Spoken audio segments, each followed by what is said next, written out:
Sabi nila, kung mahal mo, huwag mong susukuan, ipaglaban mo. Pero paano kung nakalimutan ng puso ang nakaraan? Tila ba, pag-ibig na tinangay ng simoy ng hangin, patungo sa lugar na walang nakakaalam.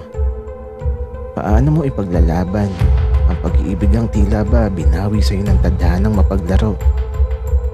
Lalaban ka pa ba? O hahayaan mo na lang na magwakas ang mga pusong minsang umibig ng tunay at sapat?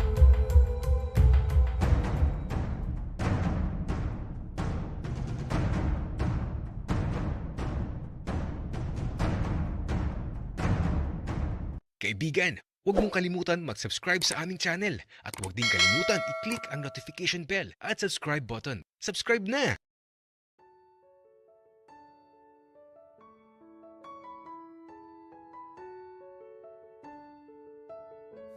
Saglit, sino kaya yun? Pumunta kasi ako sa may likod ng bahay namin. Takip silim na, tapos may nakita akong lalaki na nakatayo sa labas ng bintana ng silid ko. Ah, siya yun. Ang lalaki nakita ko sa simbahan, pero sino ba siya? Kinakabahan na naman ako. Tapos, bakit pasilip-silip siya sa bintana ng silid ko? Yung kaba na nararamdaman ko, hindi siya takot, kundi kaba na parang sabik. Naguguluhan tuloy ako at halos 30 minuto ko siyang pinagmamasdan. Inaabot na siya ng dilim sa kakasilip sa bintana ng silid ko.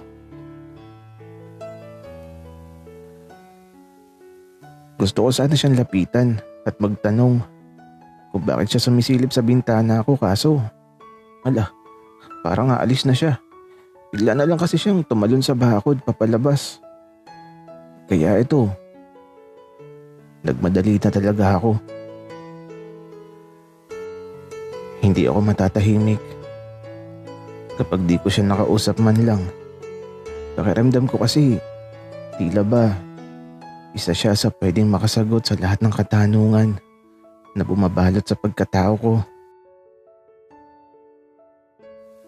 Kaya ito, mabilis akong humabol sa kanya. Buti mabagal siya maglakad. Kaya ito, nahabol ko naman siya. Tapos hinawakan ko yung balikat niya. Pagkahawak ko sa kanya, bakit nakaramdam ako ng kakaiba? Para kasing naging masaya ako bigla. Tapos ito, ewan ko ba? Pero may ngiting di ko alam kung bakit kaligayahan ang hatid sa puso ko.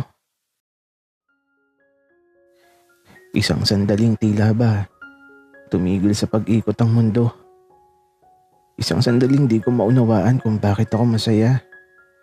Isang sandaling tila ba matagal na kaming magkakilala.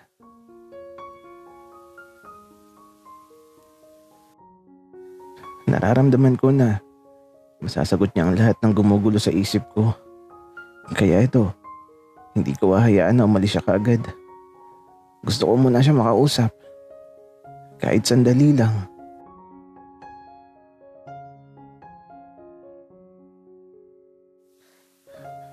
Ako pala si Allen.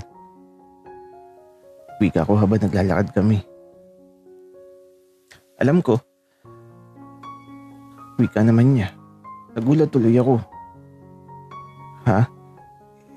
Paano mo ako nakilala? Wika ko ulit. Hindi na mahalaga yun. Pero ako ba? Kilala mo ba ako? Wika naman niya na eto. Habang naglalakad kami, nakangiti lang siya na nakatingin sa malayo. Hala, gagi, hindi ko matandaan. Pasensya ka na. Nawala ang lahat ng alaala ko nung na-aksidente ako, pero sino ka nga ba? Wika ako. Ganun ba? Okay lang yan. Huwag mo na lang alamin kung sino ako. Pero Jared ang pangalan ko, tsaka kanina pala yung babae na nakasama mo. Ikakasal na pala kayo? Wika ni Jared. Ah, oo, malapit na. Siya si Julia. Dati ko siyang nurse tapos ayun. Na-inlove sa akin. Siya pa ngayon nanligaw eh. Kakaiba na talaga ang mga babae ngayon. Wika ako tapos napansin ko na parang may pinawi si Jared sa pisngi niya. Jared, pare, okay ka lang? Ano nangyari sa'yo? Wika ako. Oo, okay lang ako. May insekto lang na dumapo sa mukha ko. Wika naman ni Jared. Tapos ito, ngumiti siya. Jared, sino ka ba? Wika ko habang naglalakad kami. Gusto mo ba talaga malaman kung sino ako, Allen? Wika ni Jared. Oo naman.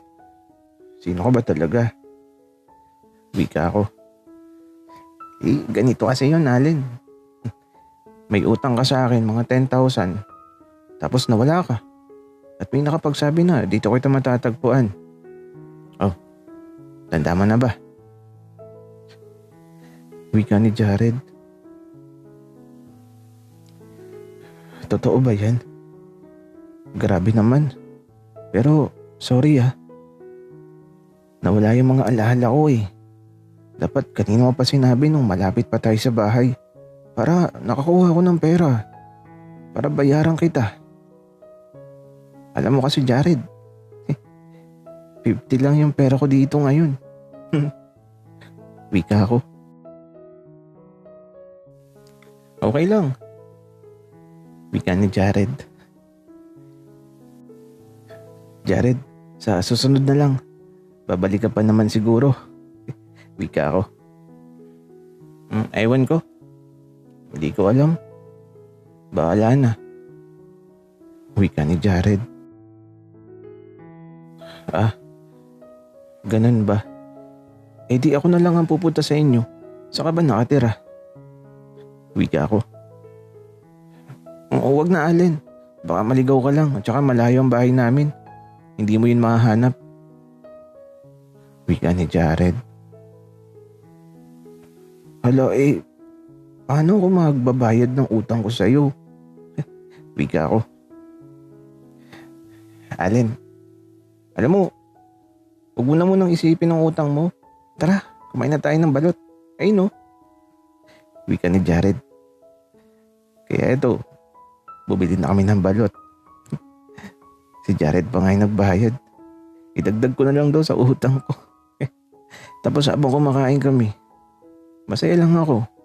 Kahit maraming gumugulo sa isip ko. Habang pinagmamasdan ko siya, tila ba nangyari na to noon? Ang ingay kasi niya humigop ng sabaw ng balot. Tapos, parang nangyari na talaga ang mga ganito noon. Kaya naman, nung matapos kami magbalot, eto, uuwi na si Jared. Jared, ingat ka. Wika ako. Ikaw din, Allen. Umuwi ka na sa inyo. Paalam sa'yo. Wika ni Jared. Sa mga sandaling nakikita ko siyang papalayo, parang nakakaramdam ako ng kakaiba. Kasi naman, yung saya na nararamdaman ko kanina, unti-unting napapalitan ng kalungkutan. Parang ayoko siyang umalis. Pero wala na akong nagawa. Naglaho na si Jared sa paningin ko kaya eto, umuwi na din ako. Pagkarating ko sa bahay, diretso lang ako sa silid ko tapos nahiga na ako agad at ipinikit ko na ang mga mata ko. Sa sandaling to, iniisip ko pa din si Jared. Sino ba talaga siya sa buhay ko? Nararamdaman ko kasi na magkakilala talaga kami. Pero bakit parang ayaw niya magsabi ng totoo? Hindi pwedeng di kami makikita ulit. Gagawa ko ng paraan. Dahil alam kong may alam siya sa nakalipas ko. Pero sino ba talaga si Jared sa buhay ko? Bakit parang nagbibigay siya ng kaba at ngiti sa puso ko? Sino ba talaga siya sa nakaraan ko?